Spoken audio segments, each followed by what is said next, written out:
Welcome to Grounding Ascension, where we explore topics around activating and integrating our I am presence, coming back to our true selves.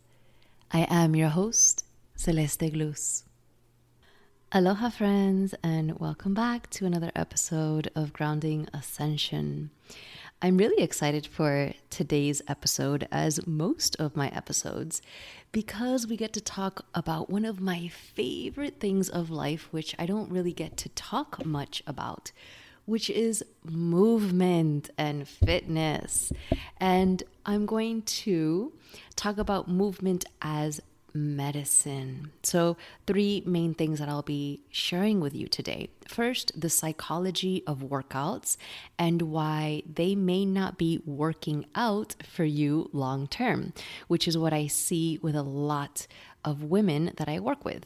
Two, presence, pleasure, and movement, how they're connected, and the reason behind yo-yo weight fluctuations. And third, how a presence-based practice can drastically shift your workouts into a much needed form of movement as medicine.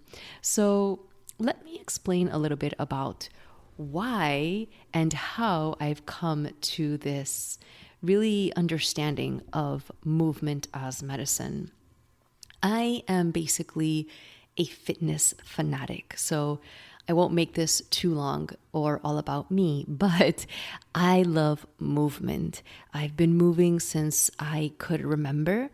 I remember when I was about 10 years old one time, and I was swimming laps at a pool in my neighborhood, and I would just swim without having any notion of time. So I would just swim, and I remember counting the laps by tens. So every time I would do 10 laps, I would make that my number one, and I would at least do 100 laps. So here I am swimming for over an hour, and there's this older man that comes up to me, and he stops me and he asks, "Hey, are you training for Junior Olympics?"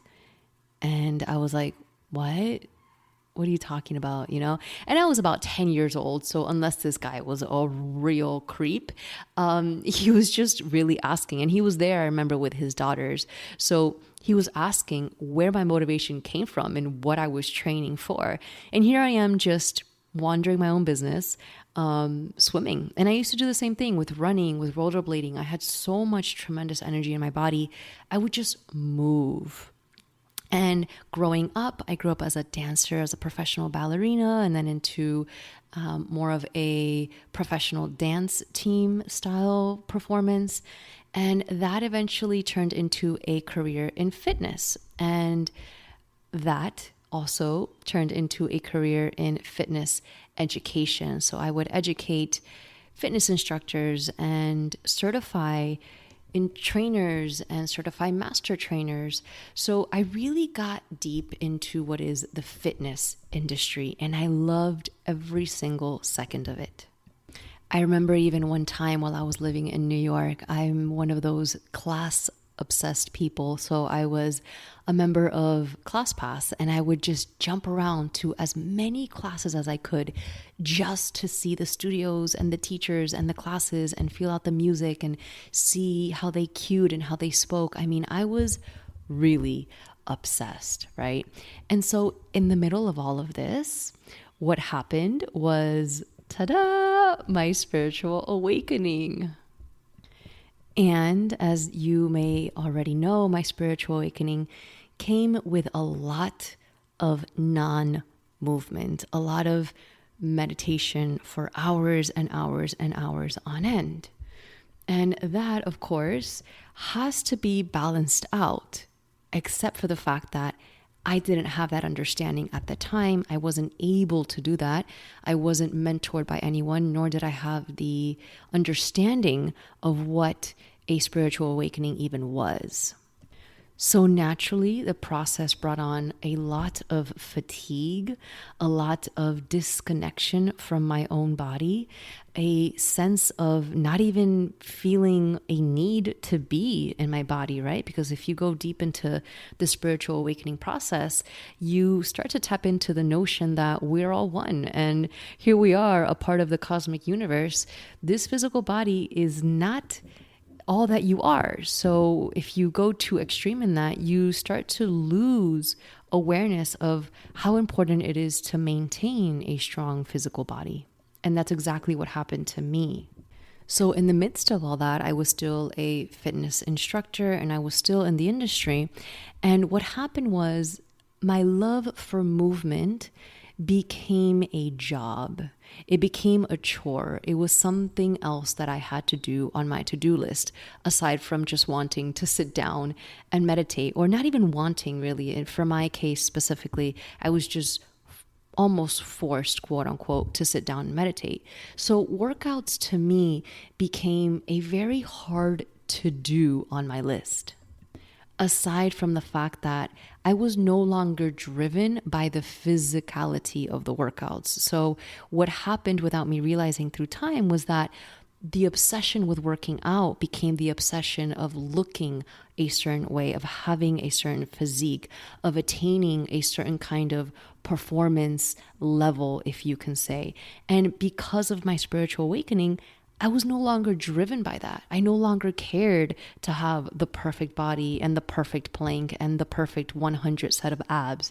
So it was no longer about reaching these extraneous goals that the fitness industry was sort of subconsciously or subliminally imposing on me. It was, okay, this is your job. This is one more thing to do. And this is the whole point of this story, is that I genuinely believe that most people work out because of that. Aside from the spiritual awakening, aside from however we get down that path, we do not realize that through time, it is no longer about movement. It is all of a sudden a job, a thing to do.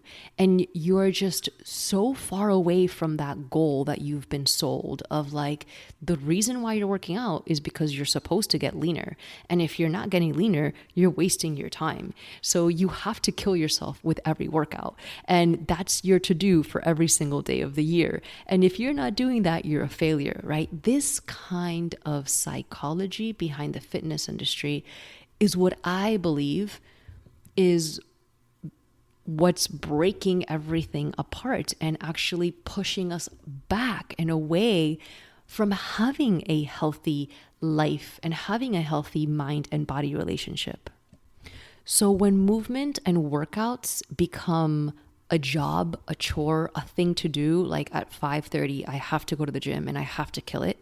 When that becomes our thing and all of a sudden it's just in the background of our lives, we don't even think about it. It's just something we force ourselves to do.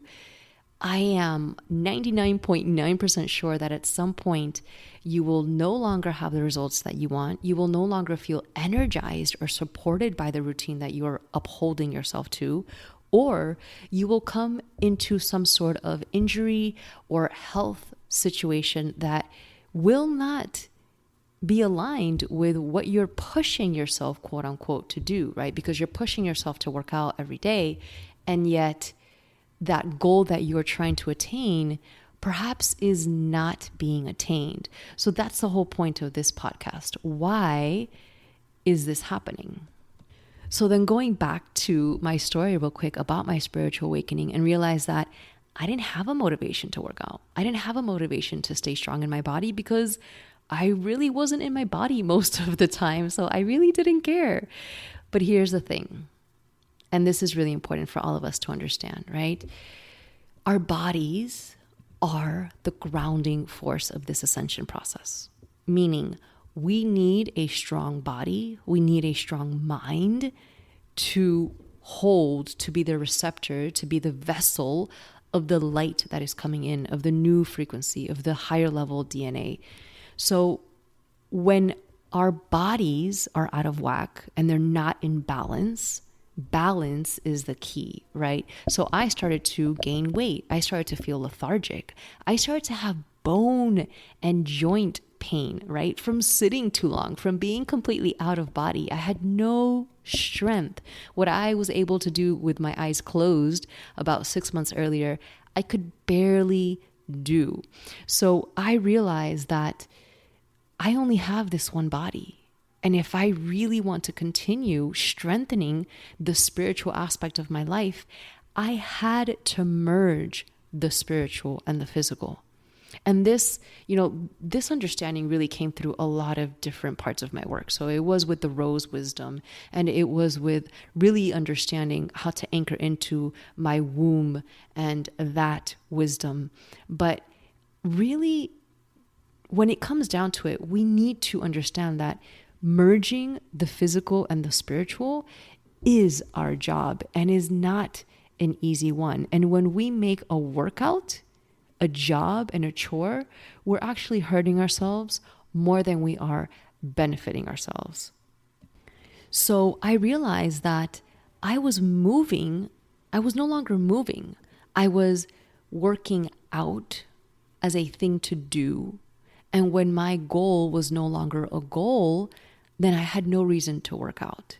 So what was going to be my motivation? My motivation was going to be, I need to anchor back into this body. I need to anchor back into this life. So my question to you right now, if you're listening to this, is what is your why? Maybe your why is, I just need to have balance.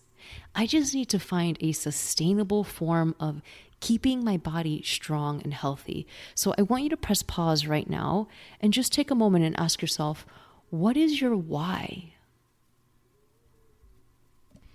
Now, I hope you thought about that for a moment. Understanding really the psychology behind the workouts and understanding the psychology behind the fitness industry will really help you in this process. So really understanding that the fitness industry is there to sell a specific kind of physical body image. And I think most of us have realized that, but we don't realize how deeply entrenched and trained, both of those words, we are by these ads and by these commercials. So we need to first understand our why, and then second, really understand that we need to step away from all of that and really balance out the modern day reality of being in front of screens and sitting down and being in front of technology and being exposed to radiation. So we need movement. We need movement more than ever, I believe, in our history, because we move less than ever with cars and with technology. And yet, I believe that when we make movement a workout and a chore, we have already defeated ourselves. We have already lost a battle that can never be won because we're approaching it as a workout, as a means towards something that somebody else is selling me. So my challenge to you now that you know your why is, can you now reverse that psychology and ask yourself, besides your why, how are you going to no longer approach your workouts the way that you've been fed or taught to approach your workouts? Meaning, how are you going to, from this point forward, approach your workouts in a more healthy way? For me, I remind myself every single time I choose to work out or to move, I'm doing this for the health of my body and my mind and my spirit. And if I don't work out, I am not able to anchor in the higher frequencies that are coming in. And that's not just mumbo jumbo. That is real life shit. I mean, when I do not work out, I feel bad. I don't feel in my body. I don't feel strong, and I don't feel grounded. Now, that's just me.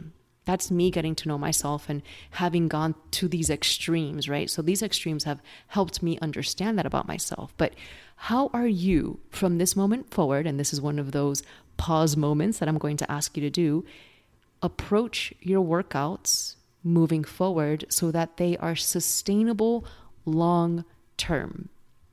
So if you start a workout, you press play on a video and you're trying to get a 6-pack or you are trying to lose 15 pounds, that's not a bad thing. I'm not against that. I'm all for it. And at the same time, can you be present with where you are today and have a goal that can be achieved within your workout, in that workout? Meaning, my focus for this workout, for example, is not only am I going to lose 15 pounds in X amount of time, but today I'm going to dramatically shift my emotional and spiritual and physical health within 45 minutes. That's attainable, right? You walk into a workout and you tell yourself, I'm going to dramatically shift my energetic field and dramatically shift the way that I feel and eat and think about myself. By the end of the 45 minutes or however long your workout is, that goal is attained. You feel better and you are more likely to do that again tomorrow, right? Because the point of all of this is to get you moving on a daily basis. And notice that I said moving on a daily basis. And this is where the next topic comes in, where it's presence, pleasure, and movement. I'm not talking about doing a workout 6 times a week to kill your body, to get those 6-pack abs. That's not what I'm talking about. I'm talking about, can you bring presence, pleasure, and movement into your workout? So let's talk a little bit about that. Understanding that pleasure and reconnecting to the intelligence of the body is a big part of this process. It's a big part of rewriting what the fitness industry has sold us. So movement is supposed to be pleasurable, right? Now, we don't always want to move because we feel all these things in our bodies, right? Our bodies are multidimensional representations in a physical sense. So we're carrying around a lot of stuff. So sometimes we don't always feel like moving. But if we can approach our workout or our practice from that present feeling of complete acceptance, then chances are 99% of the time, you're going to go through with your movement practice. You're going to go through with your workout. So how can you start to bring in more presence and the pleasure principle into your movement practice or your workout routines?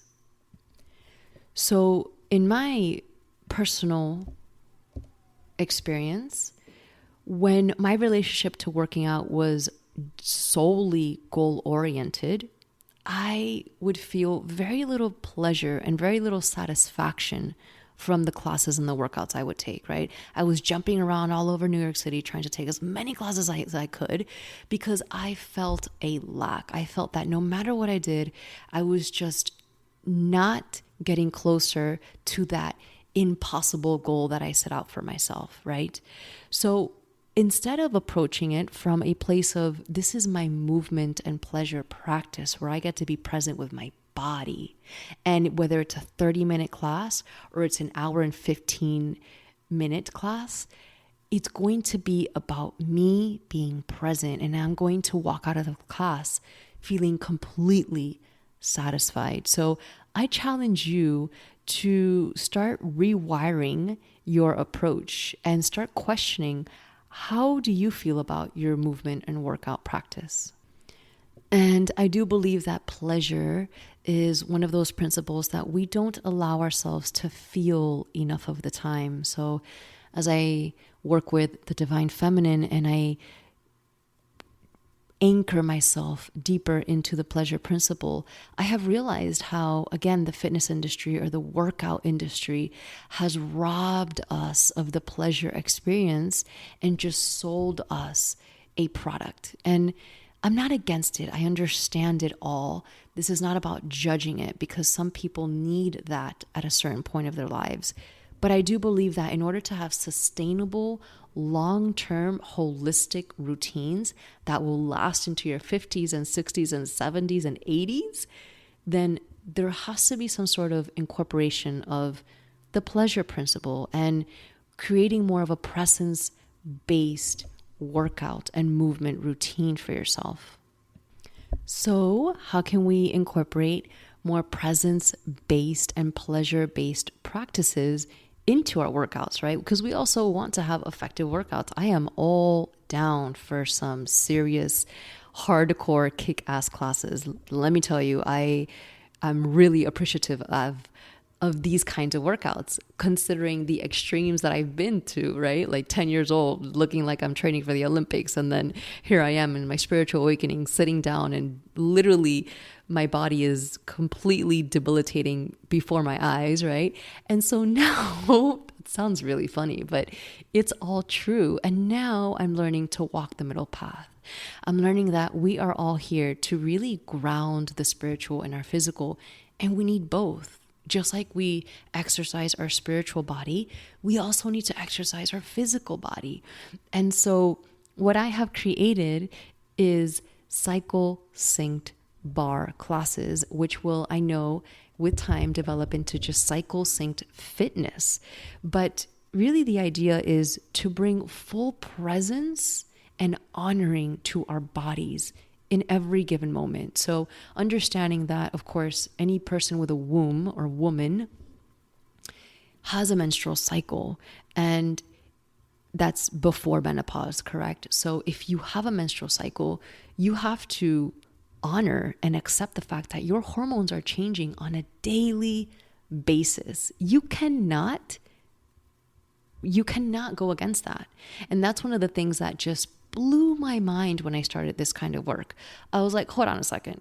Here I am jumping around, putting these standards on myself. Like, I'm going to take this kind of class every single day for 30 days. Yeah.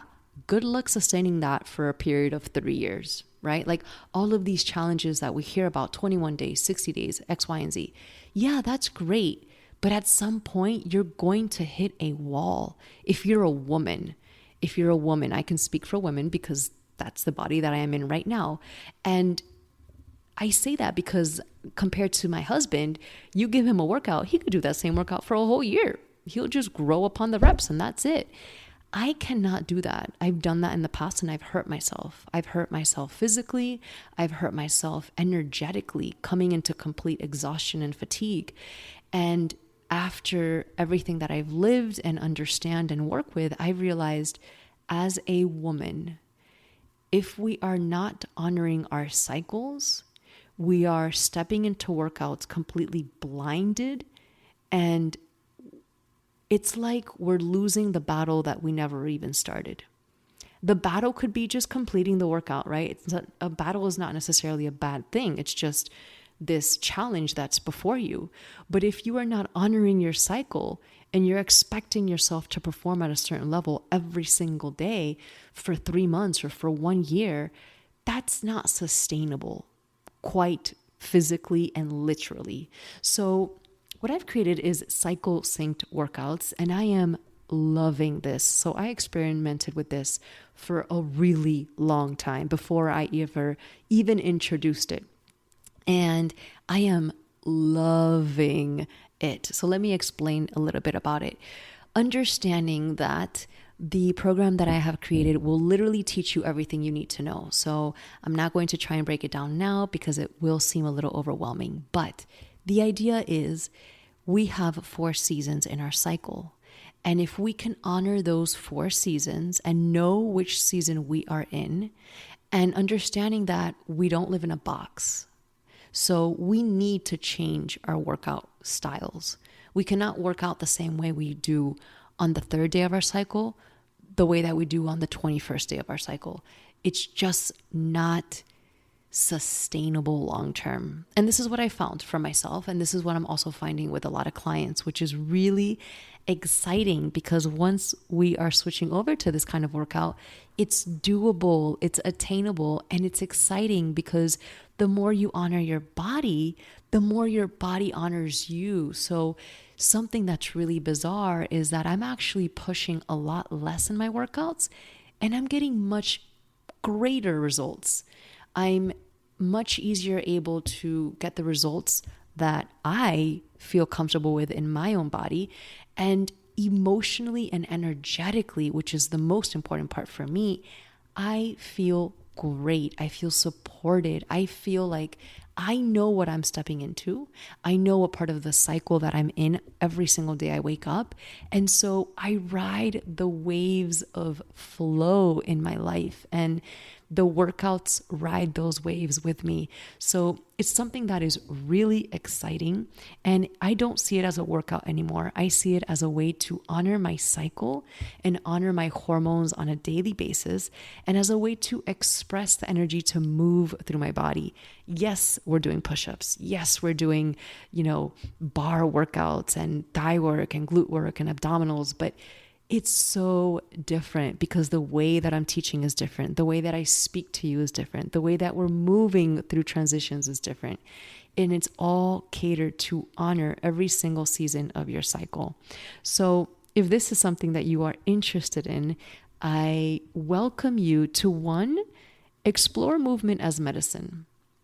Really explore movement as a way of liberating and expressing yourself and honoring, most importantly, honoring the sacredness of your temple, honoring the sacredness of your physical body.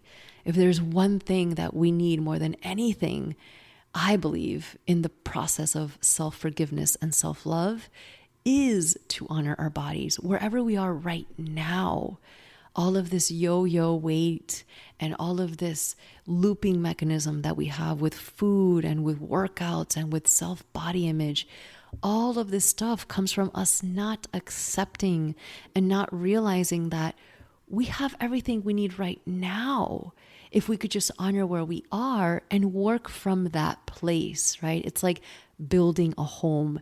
You build the foundation first. You don't start at the roof, right? If I'm trying to lose 15 pounds, I'm not going to do CrossFit every day for 90 days. I'm going to kill myself on day 91. I'm going to be in complete exhaustion and likely at some point get injured, right? And hey, this is not against anybody or any kind of workout, by all means. I love them all. But this is to open up conversation about, are you honoring movement and your body to help each other? Or are they actually hurting one another? Is your workout hurting you more than benefiting you? So I'm really excited to launch this program of Moo, Bar, and Temple that includes cycle synced workouts. If you are interested in trying these kind of workouts, you will start to stabilize your hormones. You will notice that your creativity will be in flow. Your abundance will actually change because, again, when you start to honor your body, the physical, now all of a sudden the physical honors the spiritual. So it's really incredible how things work. And it's all connected. It's all one. And most importantly, your ability to feel healthy and full and satisfied and nourished and accomplished by your movement practice or your workout practice is going to be sustainable long term. So if there's anything that I want you to leave this podcast and our time together today, is sustainability for long-term holistic health. Create a plan for yourself now that we're so close to finishing the year and stepping into the new year. Do it now. Create a healthy wellness routine that you can stick to for as long as you want, right? You start cycle syncing your workouts now, my ladies.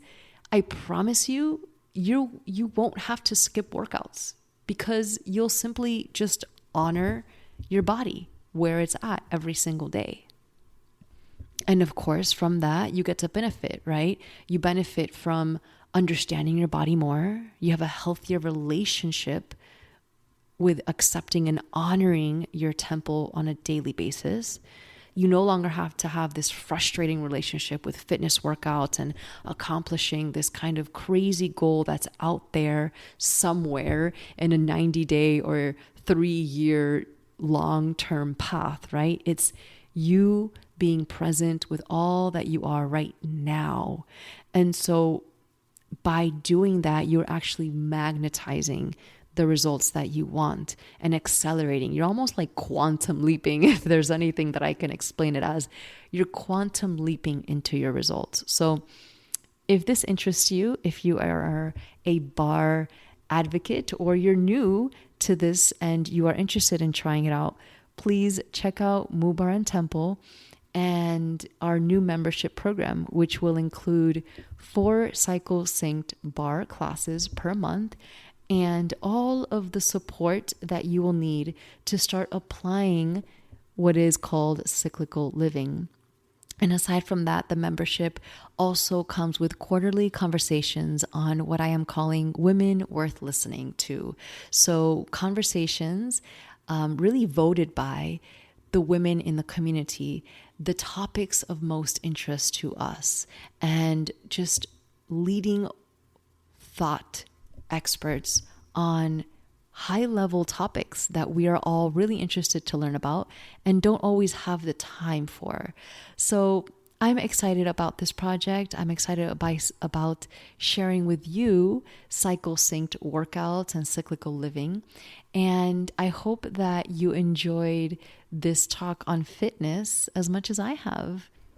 If you have any questions or comments about this topic, I would love, love, love to hear from you. And please like and share this podcast with friends. And if possible, maybe leave a review. It really helps me to get this project and my message out to more people. And I would really appreciate your help in that. So until next time, my friends, sending you so much love and aloha.